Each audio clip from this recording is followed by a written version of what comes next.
Bonjour à tous, et bienvenue à nouveau sur Amour and Vengeance. Nous avons une toute nouvelle histoire à partager avec vous. Commençons. Mon nom est Philippe.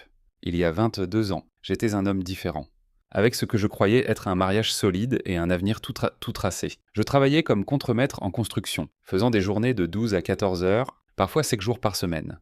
Le salaire était bon, et je me convainquais que chaque heure supplémentaire était un investissement dans l'avenir de ma famille. Ma femme, Patricia, et moi avions 2 enfants, Emma, qui avait 12 ans à l'époque, et Gérald, qui venait d'en avoir 8. L'industrie de la construction vous demande tout. Je quittais la maison avant le lever du soleil et ne rentrais souvent qu'après le dîner.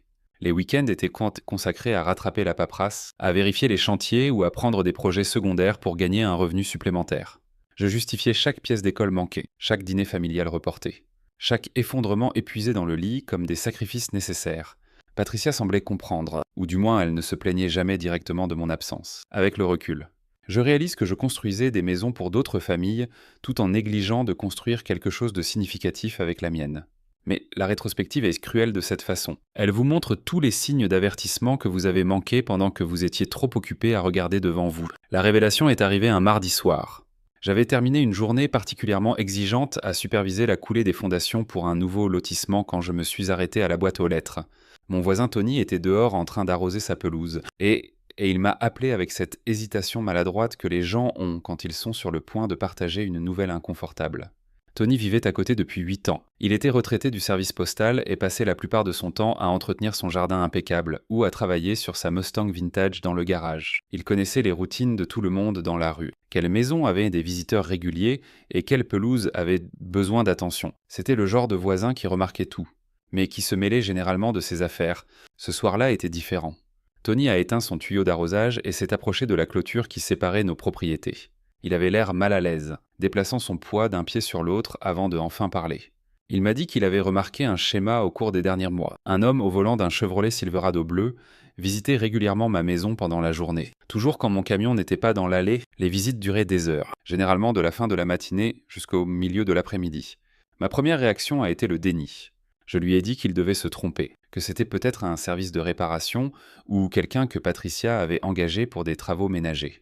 Mais Tony a secoué la tête et a décrit l'homme en détail, sans mentionner l'uniforme d'une entreprise de service. Il avait vu le même homme plusieurs fois sur plusieurs semaines, toujours pendant mes heures de travail. L'information était difficile à digérer, mais je luttais contre l'idée de la croire. Patricia et moi étions mariés depuis 15 ans. Nous avions construit ce que je pensais être une vie ensemble, créé 2 beaux enfants, surmonté des difficultés financières et des pertes familiales. L'idée qu'elle trahirait ses fondations semblait impossible, mais le doute, une fois planté, grandit rapidement dans l'obscurité. Au cours des 3 jours suivants, je me suis surpris à prêter attention à des détails que j'avais précédemment négligés. Patricia semblait différente quand je rentrais à la maison, plus distante, moins intéressée à entendre parler de ma journée. Elle avait commencé à faire la lessive plus fréquemment, et j'ai remarqué qu'elle achetait de nouveaux vêtements, des choses qu'elle prétendait nécessaires pour des événements scolaires ou des rassemblements de quartier auxquels je n'assistais jamais. Le point de rupture est arrivé le vendredi. Je suis parti au travail comme d'habitude, mais mon voisin voulait me montrer qu'il avait raison. Alors il m'a envoyé une photo avec un horodatage. C'était un Silverado bleu garé dans mon allée ce matin-là. J'essayais de traiter ce que je voyais. Une partie de moi voulait rentrer en trombe et confronter ce qui se passait. Une autre partie espérait qu'il y avait une explication innocente. Je ne pouvais pas abandonner la tâche que je gérais. Alors j'ai remercié mon voisin et j'ai continué ma journée. Ce soir-là, je suis rentré à l'heure habituelle. Patricia était dans la cuisine en train de préparer le dîner, agissant de manière tout à fait normale. Emma était à la table de la salle à manger en train de faire ses devoirs. Et Gérald était dans le salon. Cela ressemblait à n'importe quel soir de semaine dans notre maison. J'ai attendu après le dîner, après que les enfants soient dans leur chambre. Patricia chargeait le lave-vaisselle quand je lui ai enfin demandé des explications sur la voiture bleue dans notre allée. J'ai essayé de garder ma voix calme, lui donnant une chance d'expliquer. Sa réponse initiale a été la confusion. Elle a demandé de quoi je parlais, affirmant qu'elle n'avait remarqué aucun véhicule inhabituel dans l'allée. Quand j'ai insisté sur les détails, mentionnant les observations de Tony et la photo de ce matin, son attitude a complètement changé. La phase de déni a duré environ 10 minutes. Elle a insisté sur le fait que Tony était un vieil homme curieux qui n'avait rien de mieux à faire que d'espionner ses voisins. Cependant, quand je suis resté persistant et que j'ai clairement indiqué que je n'allais pas laisser tomber, elle est devenue défensive. La conversation s'est rapidement escaladée à partir de là. Elle m'a accusé d'abandon émotionnel, de me soucier plus du travail que de ma famille. Elle a dit que je n'avais pas le droit de questionner ses activités, alors que je n'étais jamais à la maison pour participer à notre vie quotidienne. Elle m'a dit que Sam, l'homme au camion bleu, était quelqu'un qu'elle avait rencontré à l'école de Gerald. Il était récemment divorcé. Compréhensif et réellement disponible pour la conversation et la compagnie. Elle a affirmé que leur relation était purement un soutien émotionnel. Deux personnes qui comprenaient ce que cela signifiait de se sentir seules dans leur propre maison. Je savais qu'elle mentait, mais les détails n'avaient plus d'importance. La confiance était brisée. Les fondations de notre mariage s'étaient effondrées, et je ne voyais aucun moyen de les reconstruire, dans ma colère et ma douleur. Je lui ai dit que si elle avait besoin du soutien d'un autre homme, alors notre mariage était terminé. J'attendais des larmes, des excuses ou au moins une tentative de réconciliation. Au lieu de cela, Patricia a hoché la tête et a dit que peut-être ce serait pour le mieux. Elle m'a dit qu'elle était malheureuse depuis des années et qu'elle n'était restée que pour les enfants. Cette conversation a eu lieu un vendredi soir, le dimanche après-midi. Patricia était partie. Je suis rentré d'un rapide voyage au magasin de bricolage pour trouver Emma et Gérald assis sur le porche avec des expressions confuses. Emma m'a dit que leur mère avait fait plusieurs valises et les avait chargées dans un taxi. Elle les avait tous les deux serrés dans ses bras, leur avait dit qu'elle les aimait et qu'elle avait besoin de temps pour régler les choses. La maison semblait vide sans sa présence. Les enfants n'arrêtaient pas de demander quand leur mère allait revenir. Et je n'avais aucune réponse à leur donner. J'ai essayé d'appeler le téléphone portable de Patricia ce soir-là. Elle a répondu à la 4e sonnerie et a parlé comme si nous discutions de quelque chose de banal. Elle m'a dit que j'étais libre de vivre ma vie comme je le voulais, qu'elle ne se mettrait pas en travers de mon chemin. Quand j'ai demandé des nouvelles des enfants, elle a dit qu'ils seraient mieux dans un environnement stable, et que clairement je pouvais le leur fournir mieux qu'elle. La conversation a duré moins de 5 minutes. Elle a raccroché, et ce fut la dernière communication significative que nous avons eue pendant plus de 2 décennies. J'ai contacté un avocat la semaine suivante, ma sœur Pam, qui travaillait comme assistante juridique dans un cabinet de droit familial en centre-ville, m'a aidé à comprendre le processus de divorce. Elle m'a mis en contact avec son patron, un avocat familial expérimenté, qui a accepté de prendre mon dossier. Les procédures légales se sont révélées plus compliquées que prévu. Signifier les papiers de divorce à Patricia a nécessité de retrouver sa localisation, ce qui a pris plusieurs semaines. Elle vivait avec Sam dans un appartement de l'autre côté de la ville, un fait que j'ai appris par un détective privé recommandé par l'avocat. Quand Patricia a enfin reçu les papiers, elle a refusé de les signer. Elle n'a pas non plus contesté en justice ni engagé son propre avocat. Elle a simplement ignoré tout le processus légal, ce qui a créé un cauchemar bureaucratique qui s'est étiré sur des mois. Mon avocat m'a expliqué que nous pouvions obtenir un jugement par défaut si Patricia continuait à éviter de participer aux procédures. Cela signifiait que le tribunal accorderait le divorce et les arrangements de garde sans son avis. Mais cela nécessitait de suivre des protocoles légaux spécifiques et des délais d'attente. Le processus a pris près de 8 mois à se compléter. Pendant ce temps, j'étais essentiellement un parent célibataire tout en étant encore techniquement marié. Emma et Gerald s'adaptaient à leur nouvelle réalité avec la résilience que les enfants montrent souvent. Mais je pouvais voir la confusion et la douleur dans leurs yeux. Emma, étant plus âgée, comprenait plus ce qui s'était passé. Elle posait des questions directes sur pourquoi sa mère était partie et si elle allait revenir. J'essayais d'être honnête sans endommager entièrement sa perception de leur mère. Je lui ai dit que parfois, les adultes prennent des décisions qui blessent les autres et que sa mère gérait des problèmes qu'elle ne pouvait pas traiter correctement. La réponse de Gérald était différente. Il est devenu plus silencieux et a commencé à faire des cauchemars. Il se réveillait en pleurant et demandait si j'allais partir. Moi aussi. Ces moments me brisaient le cœur de manière que je n'imaginais pas possible. Gérer le travail et la parentalité solo a nécessité une restructuration complète de ma vie. J'ai réduit mes heures autant que possible sans mettre en danger mon emploi, ce qui signifiait une réduction significative de salaire. Mon patron, comprenant la situation, m'a permis d'ajuster mon horaire pour que je puisse déposer les enfants à l'école et rentrer plus tôt. Ma sœur Pam est devenue inestimable pendant cette période. Elle allait chercher Emma et Gérald à l'école 3 jours par semaine et les gardait jusqu'à ce que je finisse le travail. Ma mère, qui vivait à 2 heures de route, descendait tous les 2 week-ends pour aider aux tâches ménagères et me donnait de brèves pauses de la responsabilité constante. La tension financière a été immédiate et sévère. Patricia avait contribué au revenu familial par son emploi à temps partiel dans un bureau d'assurance local. Et perdre ce revenu tout en assumant des frais légaux a créé de sérieux problèmes de budget. J'ai dû refinancer notre maison pour couvrir les coûts de l'avocat et créer un peu d'espace pour les dépenses quotidiennes. Mais les défis émotionnels étaient bien plus difficiles que les financiers. J'ai dû apprendre à être présent pour mes enfants de manière que je n'avais jamais eu à l'être auparavant. Toutes les responsabilités que Patricia gérait sont devenues les miennes seules. Emma a commencé à avoir des problèmes à l'école. Ses notes ont chuté et ses enseignants ont rapporté qu'elle semblait distraite et renfermée. J'ai organisé des séances de counseling par le district scolaire, ce qui a aidé les deux enfants à traiter l'abandon de leur mère de manière plus saine. Gérald a développé des problèmes comportementaux qui se manifestaient par de la défiance et des tests de limites. Il refusait de suivre les règles de base de la maison et piquait des crises quand on le disciplinait. J'ai appris que c'était sa façon de tester, si j'allais l'abandonner aussi. Et il a fallu des mois de réponses cohérentes pour reconstruire son sentiment de sécurité.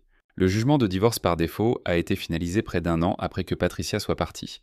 J'ai obtenu la garde complète des deux enfants, avec des dispositions pour des visites si Patricia choisissait un jour d'établir un contact régulier.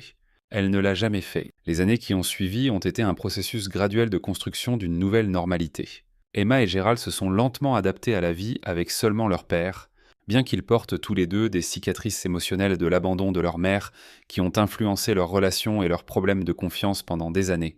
J'ai appris à naviguer les complexités de l'éducation des enfants seuls. Emma a excellé académiquement malgré ses luttes émotionnelles, se jetant dans les études comme un moyen de maintenir le contrôle dans sa vie. Elle a obtenu son diplôme de lycée en tant que major de promotion et a gagné une bourse complète pour étudier l'ingénierie à l'université d'État. Gérald a pris un chemin différent, luttant avec les figures d'autorité tout au long de son adolescence mais trouvant finalement sa passion dans le sport. Il a obtenu une bourse partielle pour jouer au baseball dans un collège plus petit et a obtenu un diplôme en gestion sportive. À peu près au moment où Emma a commencé l'université, j'ai rencontré une autre femme, Lynn. Elle était enseignante au lycée de Gérald et l'avait aidé à traverser des périodes difficiles pendant sa 3e année. Notre relation s'est développée lentement, basée sur le respect mutuel et la compréhension plutôt que sur la passion et la naïveté de mon premier mariage. Lynn comprenait que mes enfants seraient toujours ma priorité et elle n'a jamais essayé de remplacer leur mère ou de forcer une relation pour laquelle ils n'étaient pas prêts. Emma et Gérald appréciaient sa présence sans se sentir menacés par elle, et avec le temps, elle est devenue une partie importante de notre structure familiale. Au moment où Gérald a obtenu son diplôme universitaire, les deux enfants avaient établi des vies indépendantes réussies. Emma travaillait comme ingénieure civile pour un cabinet de conseil dans la capitale de l'État. Et Gérald avait été embauché comme entraîneur adjoint pour une équipe de ligue mineure de baseball. Ils maintenaient tous les deux un contact régulier avec moi, mais avaient leurs propres appartements. Relations et avenir à construire. Je pensais que le chapitre impliquant Patricia était définitivement clos. 21 ans s'étaient écoulés sans aucune communication de sa part. Les enfants avaient grandi, construit leur propre vie et traité l'abandon de leur mère du mieux qu'ils pouvaient. Puis, un mardi soir, Patricia est apparue à ma porte d'entrée. Je ne l'ai pas reconnue immédiatement. Quand elle a prononcé mon nom, sa voix portait les mêmes inflexions dont je me souvenais, mais elle était plus faible, plus hésitante. Elle a demandé si elle pouvait entrer et me parler. Mon premier instinct a été de refuser, de fermer la porte et de prétendre que ce moment n'avait pas lieu. Mais la curiosité et peut-être un lien résiduel avec la femme qui avait été mon épouse et la mère de mes enfants m'ont fait m'écarter et la laisser rentrer. Elle a regardé autour du salon, notant les changements que j'avais faits au fil des décennies. Ses yeux se sont attardés sur les photos de la remise de diplôme universitaire d'Emma et du mariage de Gérald, des jalons qu'elle avait entièrement manqués. Patricia s'est assise avec précaution. Elle m'a dit qu'elle avait un cancer du sang, stade 4, et que ses médecins lui avaient donné moins d'1 an à vivre. Elle a dit qu'elle suivait un traitement mais que le pronostic n'était pas bon. Elle a commencé à expliquer ce qui s'était passé après son départ. Sa relation avec Sam s'était rapidement détériorée une fois qu'ils vivaient ensemble à temps plein. Il était alcoolique. Quelque chose qu'elle n'avait pas pleinement compris quand leur relation se limitait à des visites l'après-midi pendant que j'étais au travail. Son alcoolisme a mené à des abus émotionnels, puis à de la violence physique, et finalement à un contrôle financier complet sur sa vie. Elle avait essayé de le quitter plusieurs fois, mais n'avait nulle part où aller et aucune ressource propre. Elle avait brûlé les ponts avec sa famille quand elle m'avait quitté et quitté les enfants. Et elle n'avait pas d'amis qui soutiendraient sa décision d'abandonner ses responsabilités. Les abus s'étaient escaladés au fil des ans jusqu'à ce qu'elle soit essentiellement prisonnière dans l'appartement de Sam. Il surveillait ses activités, contrôlait son accès à l'argent et menaçait de violence si elle essayait de contacter ses enfants ou moi. Elle a dit qu'elle pensait constamment à nous, mais se convainquait que nous étions mieux sans elle. Sam était mort d'une insuffisance hépatique 3 ans plus tôt, et Patricia vivait seule depuis, travaillant à des emplois au salaire minimum et essayant de reconstruire un semblant d'indépendance. Le diagnostic de cancer était arrivé il y a 18 mois, et les factures médicales avaient consommé les maigres économies qu'elle avait réussi à accumuler. Elle m'a dit qu'elle ne cherchait pas le pardon, ni n'essayait de justifier ses choix. Elle a dit qu'elle comprenait que ses actions étaient impardonnables et qu'elle avait perdu tout droit à faire partie de notre famille. Mais elle voulait faire la paix avec le passé avant de mourir. Et elle espérait voir Emma et Gérald une dernière fois. Je l'ai écoutée raconter toute son histoire sans l'interrompre. Quand elle a fini, Je lui ai dit que bien que j'apprécie son honnêteté, je n'étais pas la personne de qui elle devait chercher le pardon. Si elle voulait faire la paix avec le passé, elle devait parler directement à Emma et Gérald. Elle a demandé si je l'aiderais à organiser des rencontres avec eux. Et j'ai expliqué qu'ils étaient des adultes qui pouvaient prendre leurs propres décisions sur le fait de la voir. Je lui ai donné leur numéro de téléphone, mais j'ai clairement indiqué que je ne plaiderais pas pour elles ni n'essaierais d'influencer leur choix. Au cours des semaines suivantes, Patricia a contacté Emma et Gérald. J'ai appris ces conversations par mes enfants, qui m'ont appelé pour discuter de la réapparition de leur mère et demander mes conseils sur comment gérer la situation. La réponse d'Emma a été directe et sans compromis. Elle a dit à Patricia qu'elle avait eu besoin d'une mère pendant les années difficiles de l'adolescence, pendant le stress universitaire et quand elle construisait sa carrière. Elle a dit que l'absence de Patricia pendant ces périodes cruciales ne pouvait pas être pardonnée par une confession sur son lit de mort, et qu'elle n'avait aucun intérêt à développer une relation maintenant. La conversation de Gérald avec sa mère a été plus longue mais est arrivée à la même conclusion. Il lui a parlé des problèmes comportementaux qu'il avait développés après son départ. Des problèmes de confiance qui avaient affecté ses relations tout au long de ses 20 ans, et de la thérapie dont il avait eu besoin pour traiter son abandon. Il a dit qu'il était content qu'elle cherche la paix, mais qu'il ne pouvait pas lui fournir l'absolution qu'elle cherchait. Emma et Gérald m'ont tous les deux demandé comment je me sentais par rapport à leur décision, et je leur ai dit que je soutenais n'importe quel choix qu'ils faisaient. Patricia avait été absente pendant les années où ils avaient le plus besoin d'elle et ils avaient tout droit de prioriser leur propre bien-être émotionnel sur son désir de réconciliation. Patricia m'a appelé une dernière fois après avoir parlé aux deux enfants. Elle m'a remercié de lui avoir donné leurs coordonnées et a dit qu'elle comprenait leur décision de ne pas la voir.